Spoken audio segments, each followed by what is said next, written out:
Hey, it's Dr. Centeno, and I'd like to talk about the PICL procedure and what that is. So PICL stands for Percutaneous Implantation of the CCJ ligaments. So what does the PICL procedure treat? It's basically CCJ instability, which has lots of different names, as you can see, but these are the ligaments that hold the head on and damage to these ligaments. So these are the procedure steps.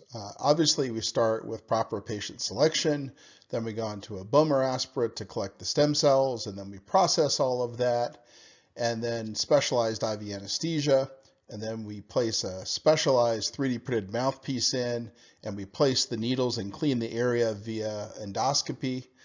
Then we use a CRM fluoroscope to precisely place those needles.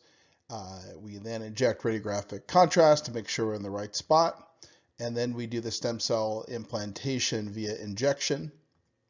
And then the patient's given during the procedure IV antibiotics and oral antibiotics afterwards. So again, there's strict candidacy criteria based on history, exam, and imaging. We then undergo a bone marrow aspiration and then processing to get the stem cell fraction out of that bone marrow.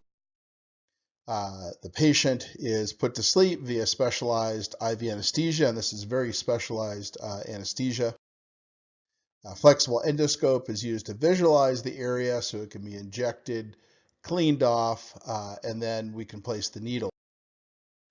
And this is the injection route. We're going through the back of the throat area called the posterior oropharynx, through a small opening or hiatus between C1 and C2 to inject the alar, transverse, and accessory ligaments directly.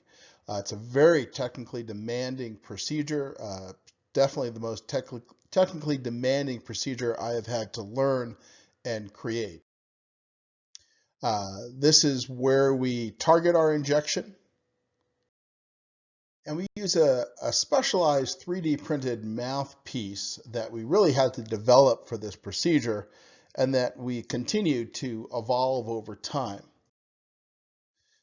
And this gives you an idea here. This is me in one of the early procedures cleaning off the back of the throat to make sure we have a sterile field, and that has to be done under endoscopy. And then this is the placement of a long, thin needle in the back of the throat. And then we use CRM fluoroscopy to visualize the needle placement so that all of this is safe. And then we know where to inject because we want to make sure that we put contrast in to make sure that we get the stem cells into the alar, accessory, and transverse ligaments, which again is very technically demanding and really took years to figure out how to do properly.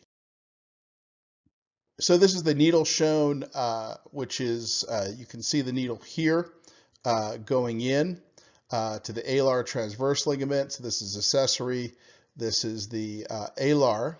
You can see some of the transverse ligament here and there. And this is the needle on the right here going in on the opposite side.